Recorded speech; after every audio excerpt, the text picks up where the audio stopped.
Assalamualaikum warahmatullahi wabarakatuh. Kami dari kelompok 8, perkenalkan nama saya Nur Kahlisa Munir dengan NIM A0312411130. Nama saya Andesya Wulandari dengan NIM 10312412205. Nama saya Nasyo Ramadhani Achmat dengan NIM A0312411045. Pada kesempatan kali ini kami melakukan observasi di toko kue Barokah, yaitu salah satu UMKM yang bergerak di bidang pembuatan dan penjualan kue. Melalui wawancara online ini, kami ingin mengetahui bagaimana toko kue Barokah menjalankan usahanya dari sumber modal, sistem pembiayaan, akad yang digunakan, sampai penerapan prinsip syariah dalam kegiatan usahanya. Wawancara ini kami jadikan sebagai bahan untuk menganalisis apakah sistem pembiayaan yang digunakan sudah sesuai dengan prinsip syariah atau masih perlu diperbaiki. Setelah ini, kami akan menjelaskan hasil analisis dari wawancara yang telah kami lakukan. Nah, berdasarkan hasil wawancara kami, toko kue Barokah merupakan UMKM keluarga yang bergerak di bidang produksi dan penjualan kue basah, kue kering, serta menerima pesanan acara. Usaha ini berdiri sejak tahun 2022 dan masih dikelola secara sederhana oleh keluarga. Kegiatan usaha meliputi produksi, penjualan, pencatatan keuangan, dan pengiriman barang. Dari sisi permodalan, toko kue Barokah awalnya memakai tabungan pribadi dan bantuan keluarga. Setelah usaha berjalan, pemilik mulai menggunakan pembiayaan dari lembaga keuangan syariah untuk membeli peralatan dan menambah modal kerja. Hal ini kayak menunjukkan bahwa toko kue Barokah sudah mulai menerapkan sistem keuangan syariah, terutama pada aspek pembiayaan usaha.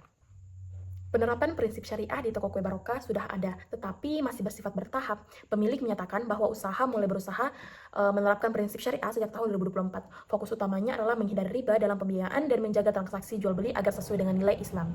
Secara umum, prinsip syariah yang sudah tampak dalam usaha ini meliputi 3 hal. Yang pertama, pemilik berusaha menghindari riba dengan menggunakan pembiayaan dari lembaga keuangan syariah. Dan yang kedua, harga dan margin pembiayaan sudah disepakati sejak awal. Dan yang ketiga, denda keterlambatan tidak dimasukkan sebagai keuntungan usaha, melainkan diarahkan ke dana sosial. Namun, penerapan syariah belum berjalan secara menyeluruh. Toko kue Barokah belum memiliki pedoman syariah tertulis, belum memiliki pengawas syariah, dan belum memahami akad-akad syariah secara mendalam. Selain itu, pencatatan zakat dan sedekah masih bercampur dengan catatan operasional. Kondisi ini menunjukkan bahwa praktik syariah sudah dimulai tetapi belum tertata secara sistematis. Baiklah, selanjutnya saya akan menjelaskan bagian pembiayaan, transaksi jual beli, serta pengelolaan zakat dan sedekah di toko kue Barokah.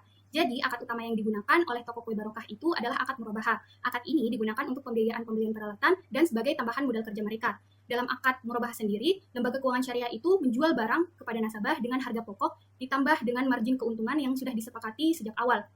Kemudian berdasarkan hasil wawancara kami, akad murabahah yang digunakan oleh toko kue Barokah ini sudah memiliki beberapa unsur yang sesuai dengan prinsip syariah. Mulai dari harga dan margin yang telah disepakati dari awal, akad pembiayaan juga itu sudah dibuat secara tertulis. Selain itu, jika ada denda keterlambatan, denda tersebut itu akan dijadikan sebagai keuntungan, tidak akan dijadikan sebagai keuntungan usaha mereka, tetapi dimasukkan ke dana sosial, yang mana ini hal ini sudah sesuai dengan prinsip syariah karena denda itu tidak boleh menjadi keuntungan bagi pihak pemberi pembiayaan. Namun, untuk pelaksanaan akad murabahah di toko kue Barokah ini sebenarnya belum sepenuhnya ideal karena pemilik usaha sendiri itu belum memahami pencatatan murabahah secara detail. Selain itu, belum juga dijelaskan secara rinci apakah barang yang dibiayai itu betul-betul dibeli terlebih dahulu oleh lembaga keuangan syariah sebelum dijual kepada pemilik usaha. Dalam prinsip murabahah sendiri, objek barang, harga pokok, margin, jadwal pembayaran, dan kewajiban itu masing-masing pihak harus dijelaskan memang. Jika hal itu tidak dipahami atau dijelaskan dan dicatat dengan baik, maka akad itu masih memiliki kelemahan dari sisi administrasi. Jadi, akad murabahah di toko kue Barokah ini dapat dikatakan sudah sesuai secara dasar, tetapi masih perlu diperbaiki dari sisi pemahaman, dokumentasi, dan pencatatan akuntansi syariahnya. Untuk transaksi jual beli harian, toko kue Barokah ini masih menggunakan kesepakatan lisan, yang mana hal ini masih dapat diterima selama barang, harga, jumlah, dan kesepakatan antara penjual dan pembeli itu sudah jelas. Namun, jika untuk pesanan acara, maka transaksinya itu sebaiknya dibuat secara tertulis, karena pesanan kue biasanya itu berkaitan dengan jumlah, jenis, ukuran, harga, waktu pengiriman, uang, muka, dan kemungkinan pembatalan itu bisa terjadi, yang mana jika hanya disepakati secara lisan, maka bisa muncul risiko ketidakjelasan atau gerahan di kemudian hari. Kemudian, jika untuk pesanan yang dibuat setelah ada permintaan pembeli, maka akad yang lebih tepat atau yang cocok itu akad istisna, karena akad ini cocok untuk memesan barang yang dibuat sesuai permintaan pembeli. Selain itu, toko kue Barokah ini juga sudah memiliki kesadaran untuk menyisihkan sebagian keuntungan untuk zakat dan sedekah. Namun, untuk pencatatannya sendiri itu masih bercampur dengan biaya operasional.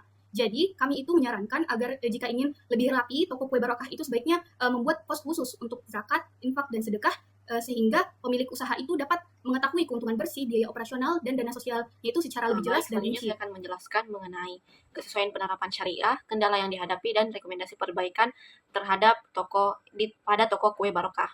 Nah, berdasarkan hasil wawancara kelompok kami, penerapan syariah di toko kue barokah itu dapat dikatakan sudah ada, tetapi masih bersifat parsial, yang artinya usaha ini sudah menggunakan pembiayaan syariah dan memiliki niat untuk menghindari riba, tetapi belum sepenuhnya menerapkan sistem syariah dalam seluruh kegiatan usahanya. Beberapa hal yang sudah sesuai yaitu seperti penggunaan akad murabahah, adanya kesepakatan margin sejak awal, adanya dokumen pembiayaan tertulis, serta denda keterlambatan yang diarahkan ke dana sosial.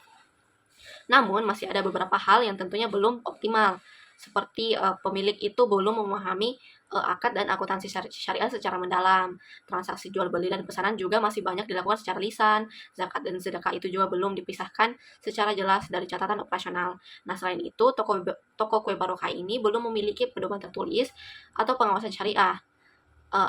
Akad lain seperti salam, istisna, mudharabah, musyarakah, dan ijarah itu juga belum diterapkan secara jelas. Nah, adapun kendala utama yang dihadapi yaitu keterbatasan pemahaman tentang akad dan akuntansi syariah. Pemilik usaha itu sebenarnya sudah memiliki niat untuk menjalankan usaha sesuai prinsip Islam, tetapi masih belum menguasai teknis pelaksanaannya. Adapun kendala lainnya itu adalah keterbatasan waktu dan tenaga. Karena usaha itu masih dikelola oleh keluarga, maka pemilik harus mengurus produksi, penjualan, pencatatan, dan pengiriman. Yang akibatnya itu nanti pencatatan keuangan dan dokumentasi akad belum menjadi prioritas utama. Nah, toko kue barokah ini juga belum memiliki pendampingan syariah secara rutin. Selama ini pemilik hanya belajar dari lembaga syariah, seminar, dan internet. Nah, untuk perbaikannya, toko kue barokah itu sebaiknya membuat pedoman sederhana tentang transaksi syariah. Pedoman ini dapat berisi aturan dasar tentang jual beli, pesanan, pembiayaan, zakat, sedekah, dan juga pencatatan. Untuk transaksi pesanan acara, toko kue barokah itu sebaiknya mulai menggunakan formulir pesanan tertulis. Formulir tersebut dapat memuat nama pembeli, jenis kue, jumlah pesanan, harga, uang muka, tanggal pengiriman, dan ketentuan pembatalan. Dalam pencatatan keuangan, toko kue barokah perlu memisahkan pemasukan, biaya operasional, angsuran murabahah, zakat, sedekah, dan dana sosial. Nah, tentunya pemisahan ini akan membantu pemilik melihat kondisi keuangan usaha dengan lebih jelas.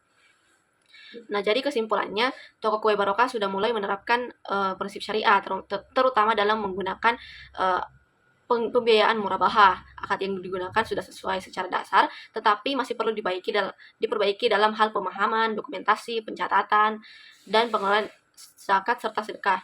Dengan demikian, toko kue barokah dapat dikategorikan sebagai UMKM yang sedang menuju penerapan sistem syariah yang lebih baik. Sekian hasil analisis observasi UMKM syariah kami.